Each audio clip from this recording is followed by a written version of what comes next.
Ya, pakai otak kau yang 78 itu IQ-nya itu. Kau bilang nggak berbahaya data itu jebol. Nah ini, kali ini gua akan ngomong pelan-pelan. Dan gua mau video ini sampai ke Pak Presiden kita, Pak Prabowo. Pencurian ikan, pencurian pasir, itu menandakan bahwa kita kebobolan. Dan lebih jauh lagi, ironisnya, Kementerian Pertahanan menjadi kementerian yang dibobol oleh hacker 2023. Halo, Assalamualaikum warahmatullahi wabarakatuh. Apa kabar sahabat Henrys? Semoga sahabat Henrys dimanapun berada tetap sehat, tetap semangat. Seperti biasa sahabat Henrys, welcome back to my YouTube channel Henrys Media.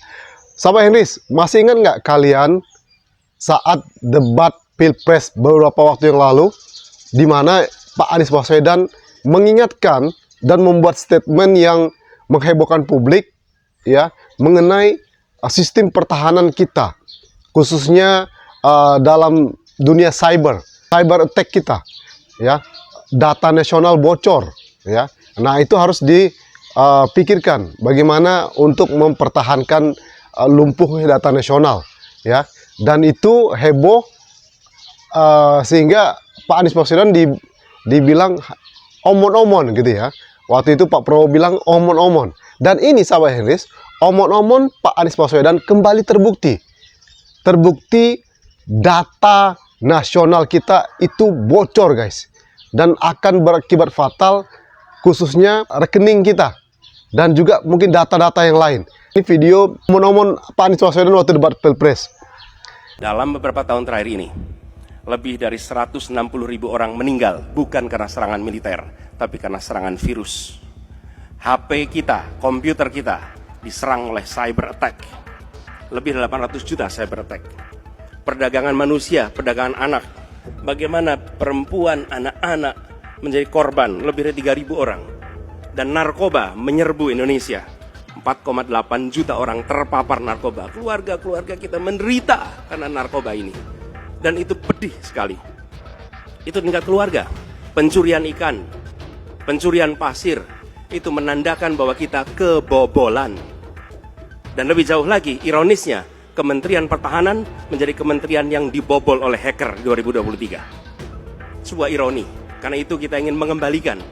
Dan 700 triliun anggaran Kementerian Pertahanan tidak bisa mempertahankan itu. Justru digunakan untuk membeli alat-alat alutsista yang bekas. Di saat tentara kita lebih dari separuh tidak memiliki rumah dinas. Sementara menterinya punya, menurut Pak Jokowi, punya lebih dari 340 hektar tanah di Republik ini. Ini harus diubah. Tambah lagi, food estate singkong yang menguntungkan kroni, merusak lingkungan, dan tidak menghasilkan. Ini harus diubah. Kami akan memulai dengan kepemimpinan yang menjunjung tinggi etika, kepemimpinan yang mengandalkan data, informasi, kapasitas yang serius. Kita ingin Republik ini berperan di level global, dijaga secara serius untuk rumah tangga, untuk nasional, sehingga kewibawaan kita adalah kewibawaan berdasarkan kekuatan. Untuk itu kita butuh perubahan. Terima kasih. Assalamualaikum warahmatullahi wabarakatuh. Dan bagaimana efeknya jikalau data kita itu bocor guys? Kita dengarkan dulu penjelasan dari Mr. Bird berikut ini. Check it out. Ya, pakai otak kau yang 78 itu IQ-nya itu. Kau bilang nggak berbahaya data itu jebol. Nah ini, kali ini gua akan ngomong pelan-pelan. Dan gua mau video ini sampai ke Pak Presiden kita, Pak Prabowo, Pak Gibran, karena kalian punya utang untuk masyarakat. Dan Ibu Mutia Hafid sebagai Kominfo dan Komdigi, ya. Dan semua bank di Indonesia. Karena gua punya data di depan komputer ini yang membuat gue tuh gemetar, ketakutan, dan gua bisa, hari ini gua bisa menonaktifkan satu rekening bank. Siapapun di Indonesia ini bisa dinonaktifkan dengan cara yang begitu mudah karena kebocoran data ini.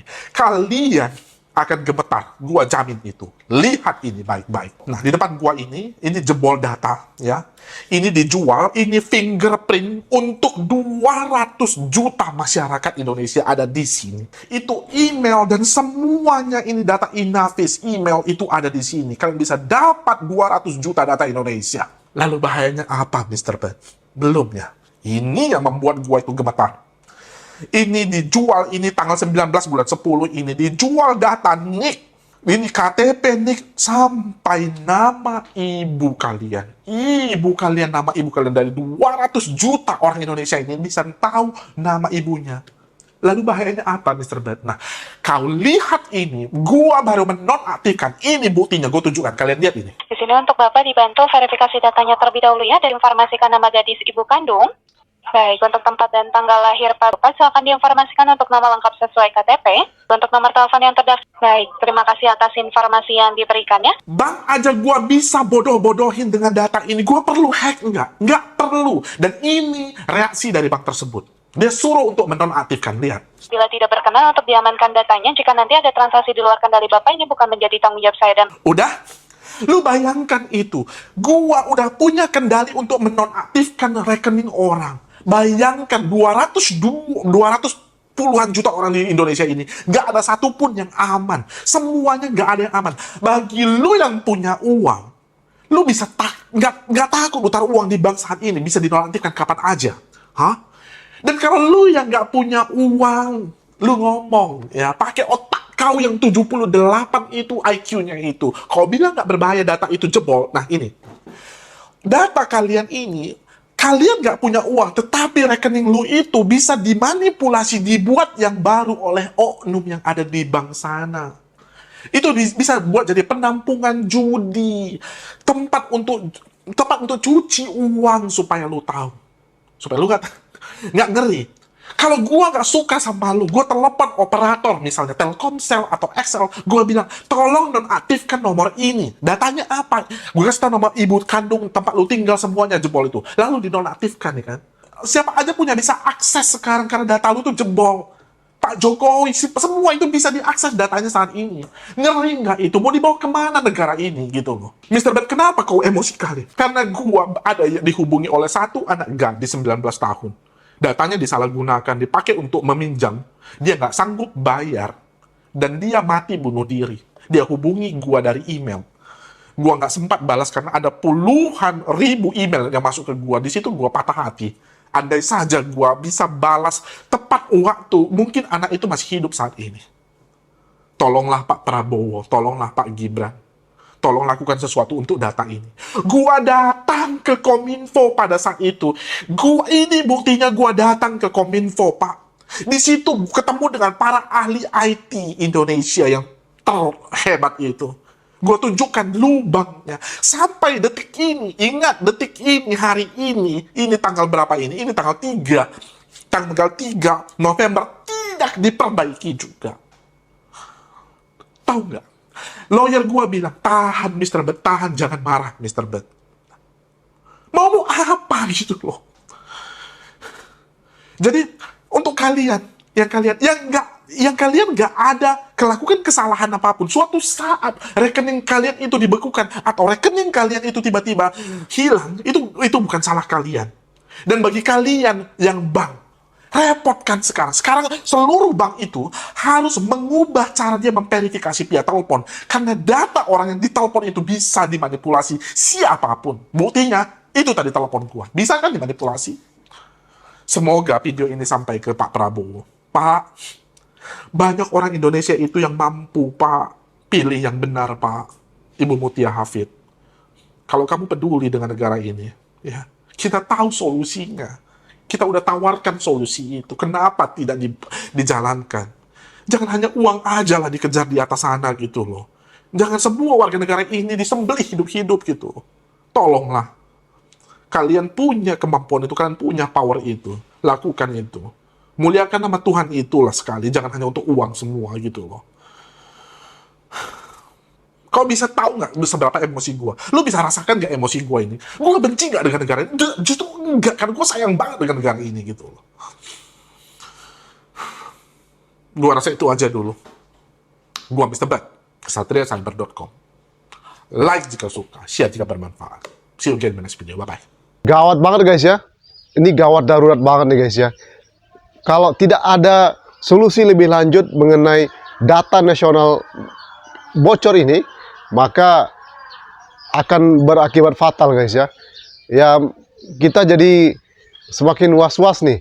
So, sebaiknya memang kita harus data-data pribadi itu ya jangan kita share, benar nggak sahabat? Kemudian juga kita coba sering ngeganti password di apakah itu password email kita, password media sosial kita, itu harus sering kita ganti. Oke, itu untuk mencegah bocornya data-data seperti ini guys ya.